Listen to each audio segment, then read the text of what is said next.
You already know what time it is. Untamed, untied, uncut. Free yourself. We are freedom. Awasi. It is what we say it is. Let's take a deep breath in this essence lane as we listen. Our vessels echo, echo.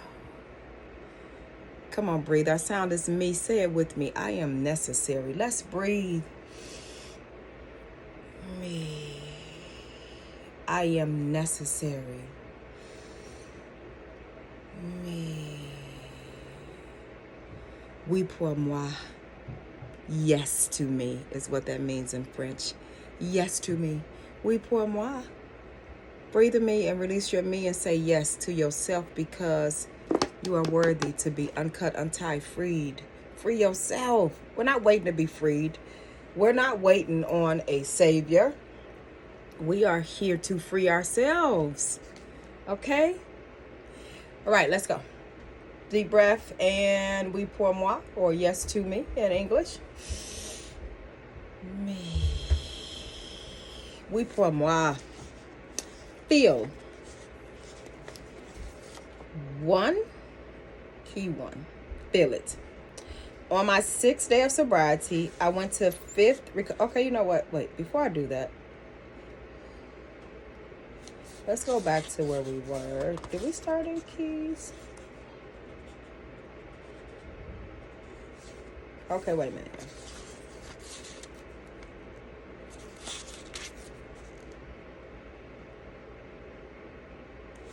Okay, let's go back because this is where, all right. Just backtrack for a minute. Let's go back over Gwendolyn meeting her wife. Oh my gosh. Some Boss coffee. This was black coffee and Boss made some Sensimelia caramel.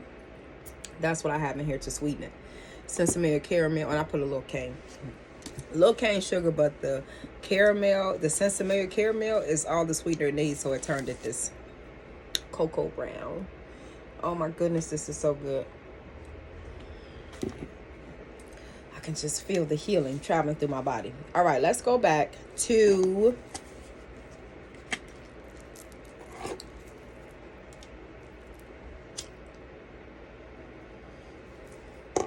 her meeting Abby. Have you ever met somebody and you knew instantly, like, these are my people? Whether it didn't have to be a spouse or, you know, a date even. Just, these are my people. Like, these are my people. Like, we think alike. I like that too. I say that all the time. Like, connect with our people. It is so important that we pay attention to the vibrations of ourselves and where we connect. I was just finna bypass the arms. Ooh, let me slow down on my journey. I haven't read Untamed in a few days, so I'm so excited about it. I like this unfolding me. This is day 102 for us. The 10th day traveling to healthy self, heal thyself, to healing us. And we plan to get to the one. And does the one mean that we are completely perfected? We're done. Hey, arrived? No. It means that we continue on in the oneness of ourself, the trueness of who we are, the love of ourself, living uncut, untied, untamed, trusting us, living unashamed, living with confidence, living with boldness, living as peace, and living as a tsunami of love. Ooh, ooh. Tsunami leap. Ooh.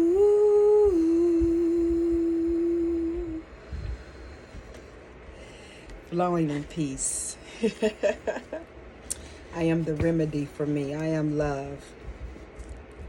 Listening to her talk about when she was writing her book and rewriting her story and standing in front of people, you know, like telling this lie because her life was not that and she wanted it to be something else, and to tell people you can do it, and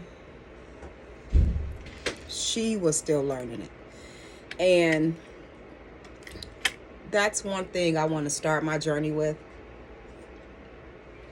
I used to be a pastor, and I was a minister, then an elder, then a pastor, then an apostle.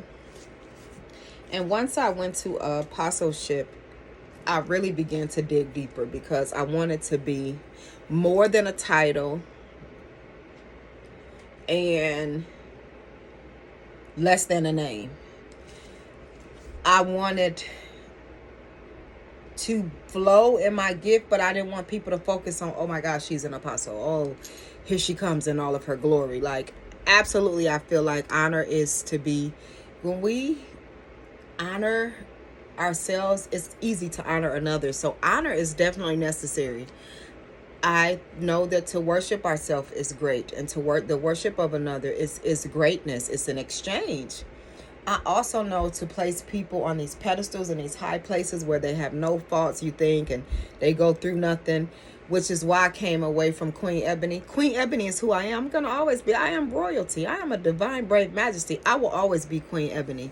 I feel like I was born Queen Ebony.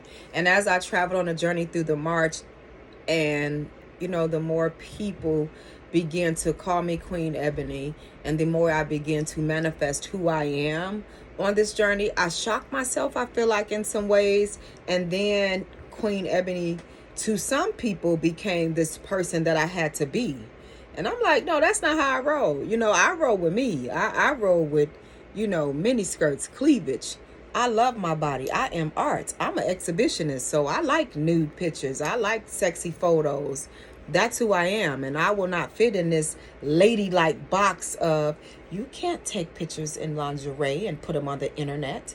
One of my moons said that I let Lizzo got everybody thinking they could be naked. And at that time, I didn't know who Lizzo was, but I love her too now. Squad. Shout out to Lizzo, and thankful to the introduction, the way that it came.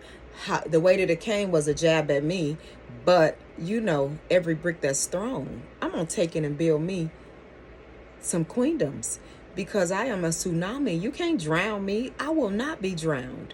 So I took what she said and listened to it like, oh, she had to be speaking from a place of pain. So, you know, you just keep moving forward in your place of healing, Ebony, is what I said. And I don't fit in a box. I say sexy is me.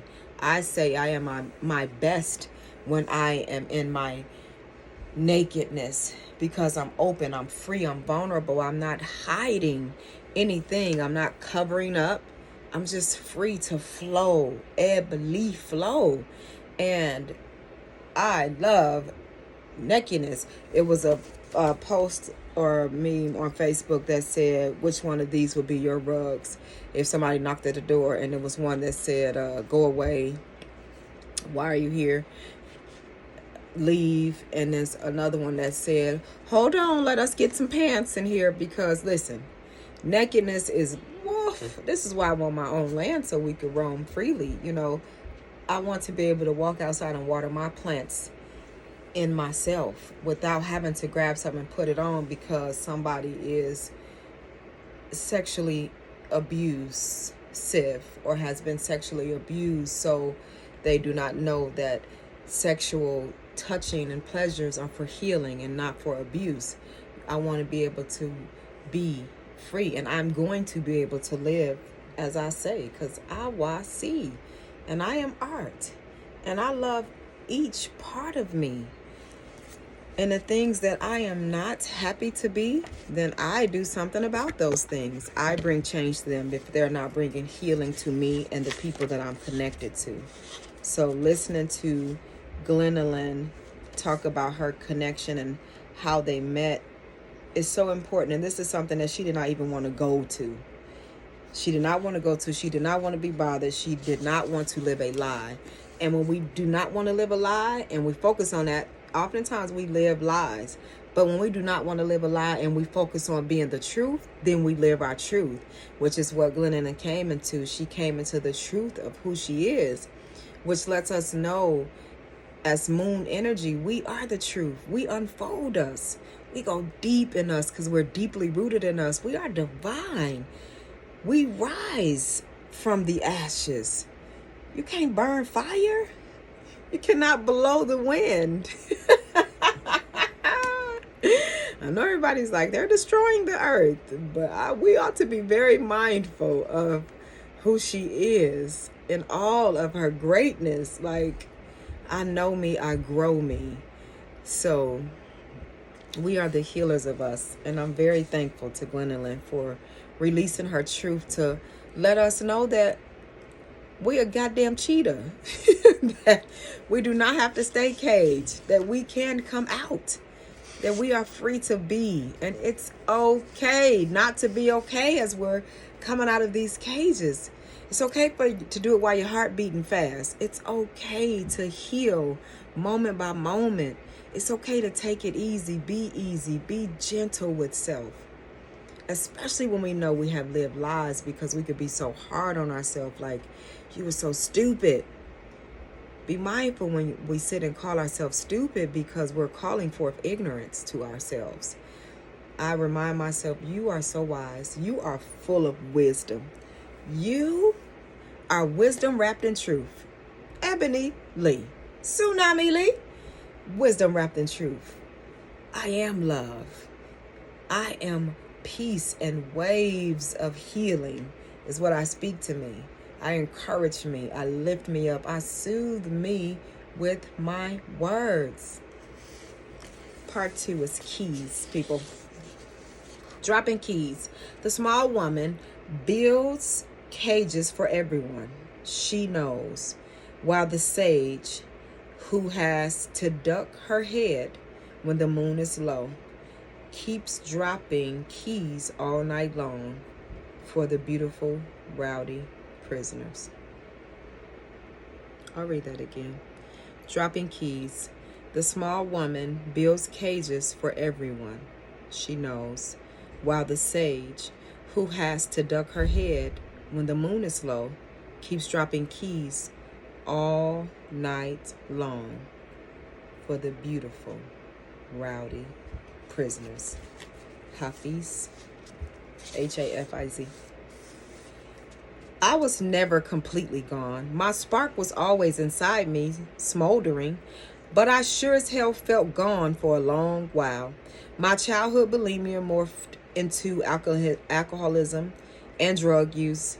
I stayed numb for 16 years. Then when I was 26, I got pregnant and sober. Sobriety was the field in which I began to remember my wild. It went like this. I began building the kind of life a woman is supposed to build. I became a good wife, mother, daughter, Christian, citizen, writer, woman. But while I made school lunches, wrote memoirs, rushed through airports, made small talk with neighbors, carried on with my outer life, I felt an electric restlessness buzzing inside me. It was like constant thunder rolling right there beneath my skin, a thunder made of joy and pain and rage and longing, and a love too deep, scalding, and tender for this world. It felt like hot water simmering, always threatening to boil. I was afraid of what was inside me. It felt powerful enough to destroy every bit of the lovely life I built. Like how I never feel safe on a balcony because what if I jump? It's okay, I told myself. I'll keep myself and my people safe by keeping my insides hidden. I was amazed at how easy this was.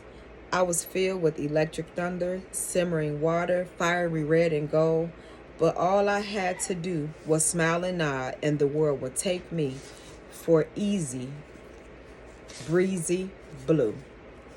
Sometimes I wonder if I wasn't the only one using her skin to contain herself. Maybe we are all fire wrapped in skin, trying to look cool. My boiling point was the moment Abby stepped through that doorway. I looked at her and could no longer contain myself. I lost control.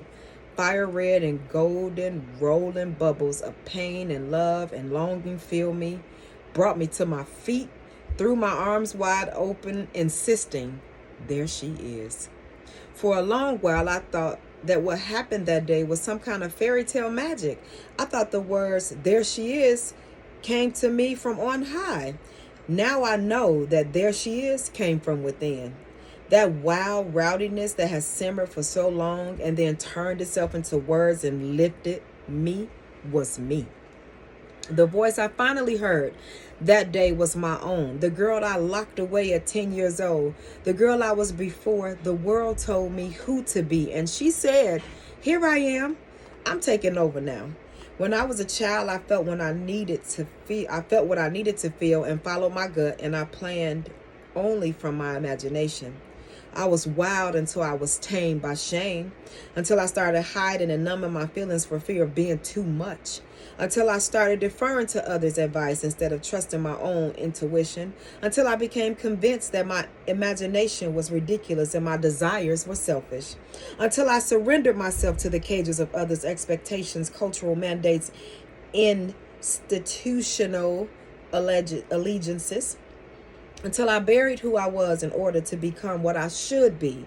I lost myself when I learned how to please. Sobriety was my painstaking resurrection. It was my return to wow. It was one long remembering. It was realizing that the hot electric thunder I felt buzzing and rolling inside was me trying to get my attention, begging me to remember, insisting I'm still in here.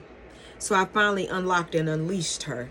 I set free my beautiful, rowdy, true, wild self. I was right about her power.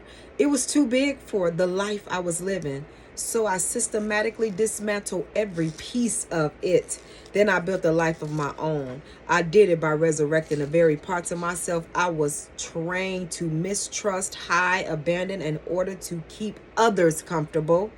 My emotions, my intuition, my imagination, my courage. Those are the keys to freedom. Those are who we are. Will we be brave enough to unlock ourselves? Will we be brave enough to set ourselves free? Will we finally step out of our cages and say to ourselves, to our people, and to the world, here I am. Here I am. Will we come out of these cages and say, here I am? Today I say, here I am. I'm not going to be ladylike. I'm going to say fuck when I feel like saying fuck. And I don't care if people think it's unladylike. I don't care if you think it's unladylike for me to be married to more moon energy. I am married to a woman king. It is okay for me to do it because I free me. It's okay for me to be in tune with me and move by the moon. And as the moon fades, I phase because I am one with the moon, the sun, the earth, the stars, and I are one. We are one. It's okay for me to know that peace is this because it's coming together and not this. I love you, B. Burl, you are a gem to me. Much love and thank you for being you. I am free to be me and love unapologetically. Thank you, gift. You are a gift, Doreen, because I am Tsunami Lee. I am love overflowing. I am love. Unstoppable love. Healing love. And my love is to heal me and all who knows. Thank you to every one of us that are saying, I will be free. I free me. I free me. I untie me. I unleash me. I unlock me. I am the key to heal me because I am sun and moon energy. I am king. I am queen. I am sun. I am moon. I'm yin. I'm yang. I am masculine and feminine. I am divine, brave. I trust me. I know me. I grow me. I listen. Our vessels echo.